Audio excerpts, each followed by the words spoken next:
Oh, sure. I already told him. Yeah, I already know that. Is that? The rest of the my wardrobe.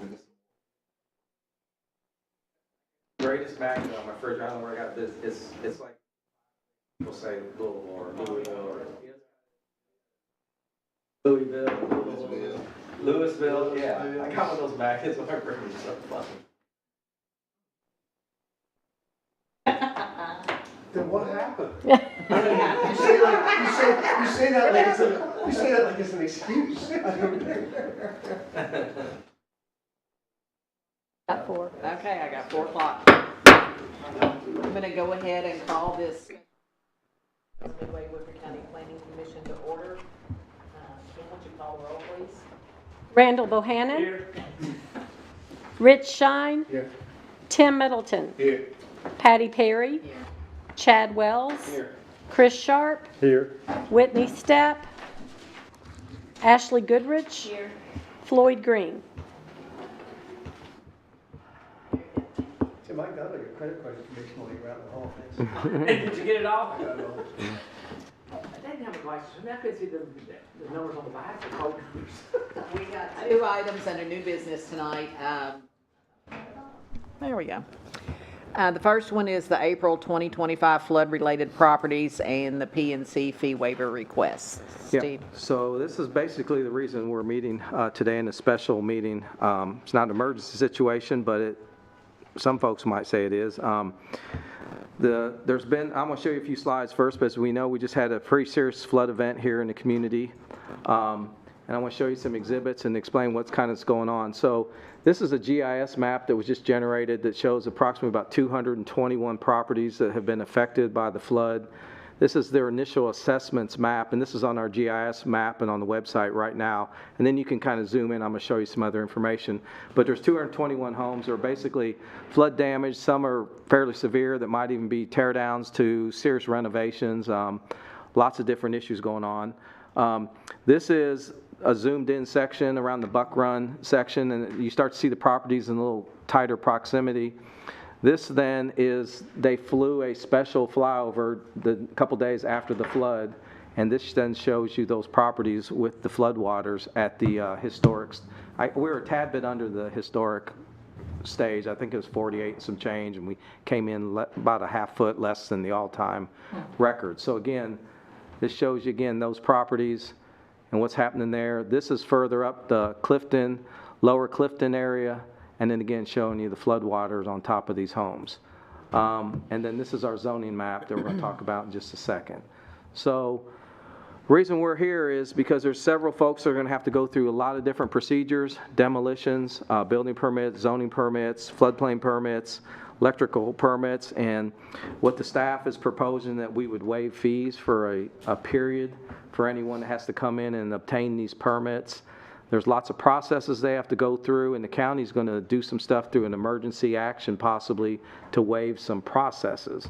But as far as just the fees, that would fall under your all's authority to be able to waive some fees. So what we're proposing that we waive demo permit fees, electrical permit fees, building permit fees, zoning permit fees, and if possible, folks that will need a variance in front of the Board of Adjustments, we'd waive those fees through October 31st this year. So about a 6-month window, we'd waive those fees for these individuals. Those would be based on this map right here. So it wouldn't be for everybody. It'd be the people that will be on the GIS assessment spreadsheet, and we have a spreadsheet that shows all those properties. So that's really one of the issues we wanted to just present to the commission here and see if you guys are okay with that. We already got folks coming in the office pulling permits, and we're charging them until you guys potentially decide we don't have to charge them. Why are the cities in red? Is that just Kenneth just showed the city limits on the map. that's not flood parcel? No, he just showed his reference points on his GIS map. Yeah. Now, what if someone comes in that's not on this map that has stated they have flood damage, even if they're in this area? No, every property that's flood damage is on the assessment. Okay, all right. As far as I know. Our emergency management group, FEMA, they're already working through that, so that should be every property. It's 221 last I heard. And again, I just wanted to show you the exhibits, and I think you guys all kind of know what's going on. Yeah. Folks are already back there. The fire departments, if you get your stuff cleared out, they're bringing the fire trucks out to spray out your houses, garages, patios. The roads are pretty much open back up, and people are trying to get their electric back on. There's discussion about trying to get fans for people to dry stuff out. But the biggest challenge is really they're going to have to go through their FEMA permit, and then the challenge I'm going to mention in the next item here that we have with the zoning ordinance. But initially, the idea was just to waive these fees for 6 months if you guys are okay with it. So we probably need a motion to do that. You would. I can't imagine anybody would be against this, so it's almost like, well, it is a disaster relief type thing. Yeah.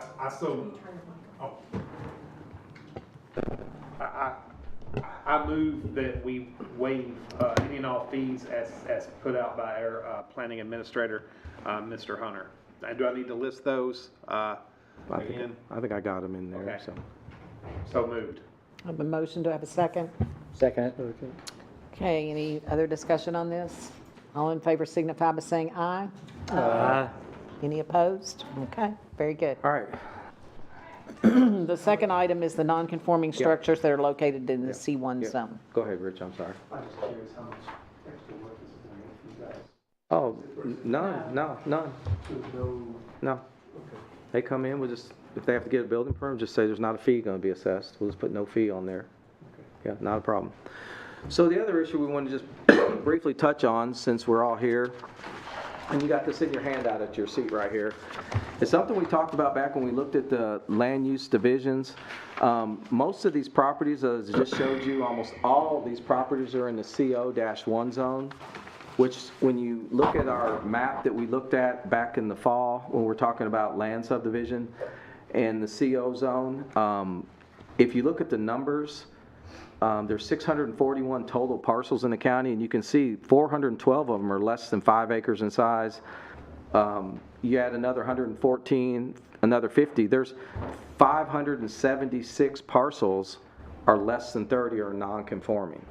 That becomes a real problem when there's a emergency like this. I guess, you know, we talk about, hey, a lot of properties are non-conforming. When the rules went from 5 acres to 30, we created non-conforming situations.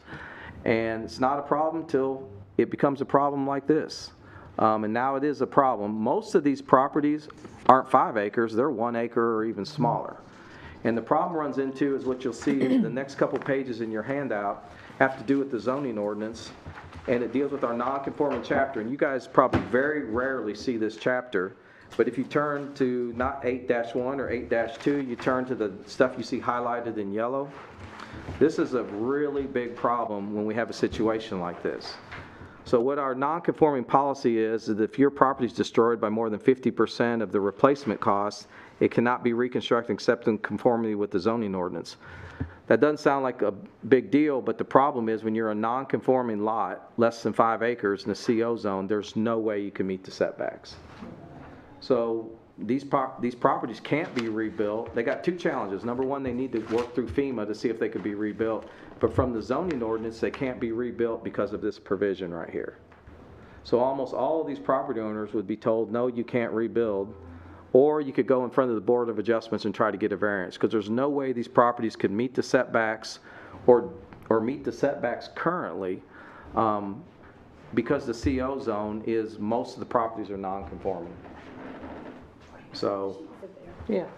I want to point out these provisions, and then on the last page, there's even something if you do repairs and maintenance, and it's more than 10% damage, you can't go back without being in compliance. So this is nothing you all can address tonight. These provisions are in the ordinance, and the county's considering waiving these provisions through their emergency declaration. You guys can change the fees because you have the authority, but you guys can't suspend the law.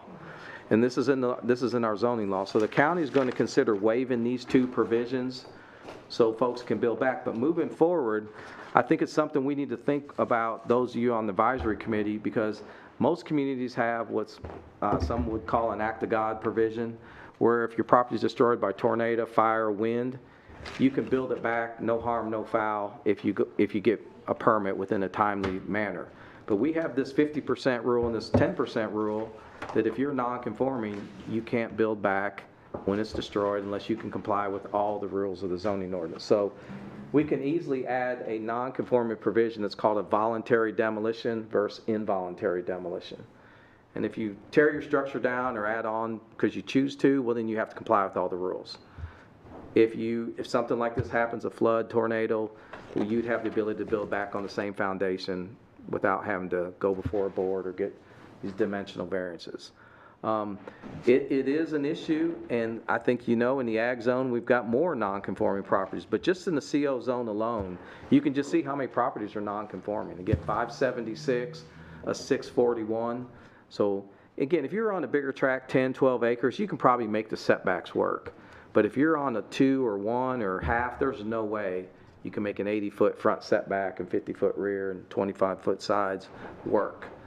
So this is just something to bring to your attention. It's something the county's going to look at during this situation, but something we could fix easily with the next time we do a text amendment in Article 8. Last thing I'll do, and I'll just pass this out. Can I ask a question about that? Yeah, go ahead. Yeah.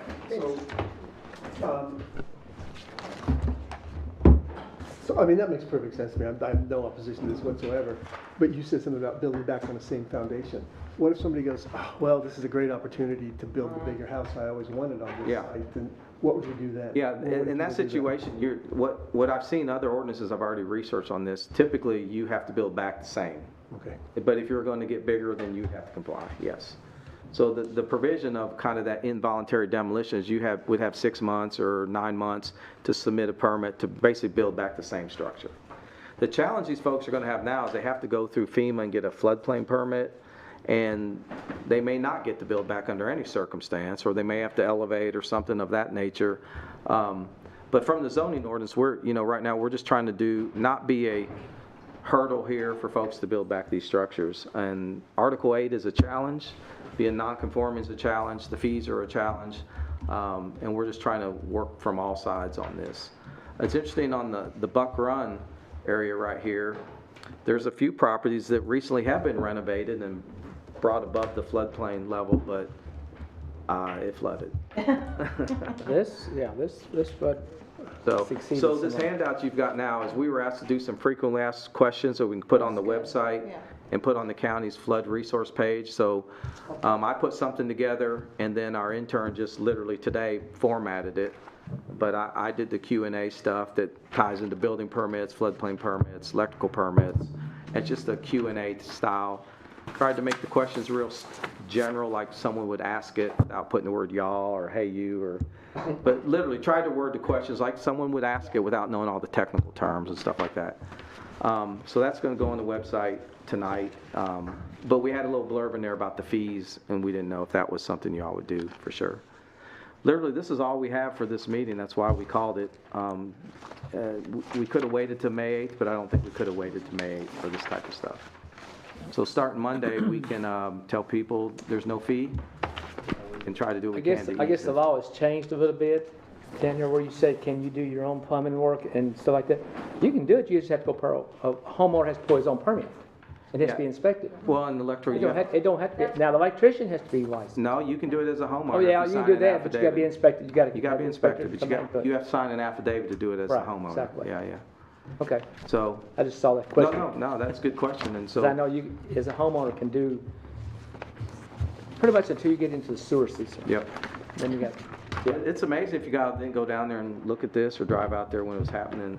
I think you may do, because I can't. Yeah. they made plumbing so much easier than it was today than it was 20 years ago. Yeah. Do y'all have any other questions? That's all we had. We just wanted to bring up the CO and let you know we might try to address that part in the zoning ordinance in the future. And then just deal with this right now, and hopefully people can get back to getting in their homes. There's some talk about this could take a while, and we might have to bring some FEMA trailers in, set them up somewhere in this community somewhere. There's already been questions I've had about can we bring campers in trailers, and that's a problem. And right now, technically, the answer is no. But I think what the county's trying to coordinate is there'd be a spot we would bring in temporary housing for people, because they're going to be displaced quite a while, some of them.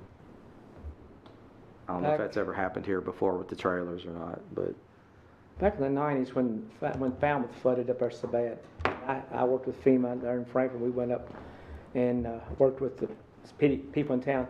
They brought trailers in, and we could set them in town as long as we could tap into their sewer. Yeah, yeah. I think there's a talk, but I'm not sure how many we're going to need, if it's 50 or 100 or 30 or something. A lot of these places, I don't see how they can even get into them anyway. Yeah.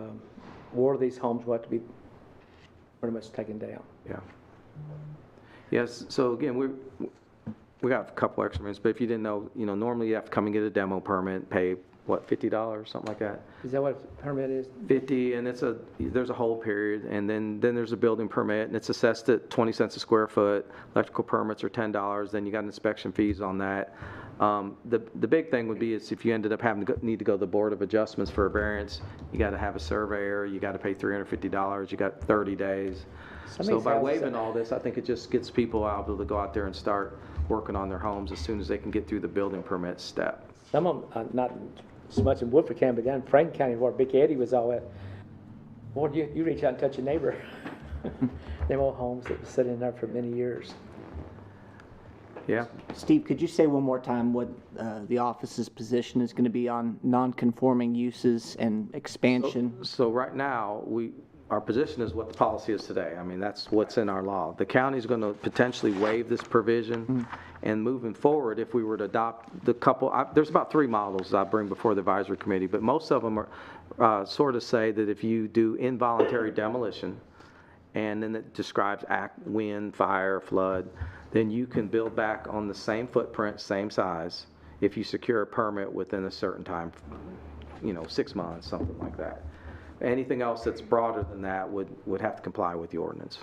Or if you're going to relocate on the property in a different spot. They're just a paragraph. I mean, the non-conforming chapter is only 3 pages long, and the one I saw is actually 2. It's just 1 paragraph we'd be swapping out. If FEMA required them to build up, does that change the footprint Good. rule like that you just mentioned? Oh, yeah, yeah. If in that situation, they go through FEMA and they say, well, yeah, it's got to totally be somewhere else, then, they have to comply with the rules. And then, Did you mean if they raise? yeah, like if they go, if they're raising it above, if it stays on the original, yeah. but you're just Just literally going higher, going yeah. higher, Yeah. then More does that than still likely, comply with what we're It would, talking about but more there? than likely, it's probably going to go back. Right. Up, Get away from the water. Yeah, away from the water, exactly. So, and folks, when they rebuild, sometimes they're going to want to improve things and do what they can. There's some people you can't move away from that water. Yeah, you can't. My dad had family that would not leave it. Yeah. Would not leave it. So hopefully we don't have to do this again, but who knows? And again, I don't know what our plan is for these non-conforming lots. In the draft we sent to the court that was rejected, we proposed moving the CO size a little smaller to get closer into conformity from the 30-acre rule. But you see how many parcels are less than 5, and I don't think anyone has an appetite to consider the CO zone going down to a 1 or something of that nature. But it's amazing how many of the tracts are actually that small. I mean, they're mostly 1 and 2 acres. Some are less. We've seen quarter-acre tracts, half-acre tracts, and the zone was changed to a 30, and they all became non-conforming at that point in time. But if we get that provision in the non-conforming chapter, it kind of balances itself out at that point. So. Any other questions on this? Yeah. Well, that's all we've got. Is anybody prepared to adjourn? Yeah. Move to adjourn. Motion, second. All in favor? Okay. The comp plan meetings. You were supposed to do that because you're sitting in Floyd's seat. Floyd always moves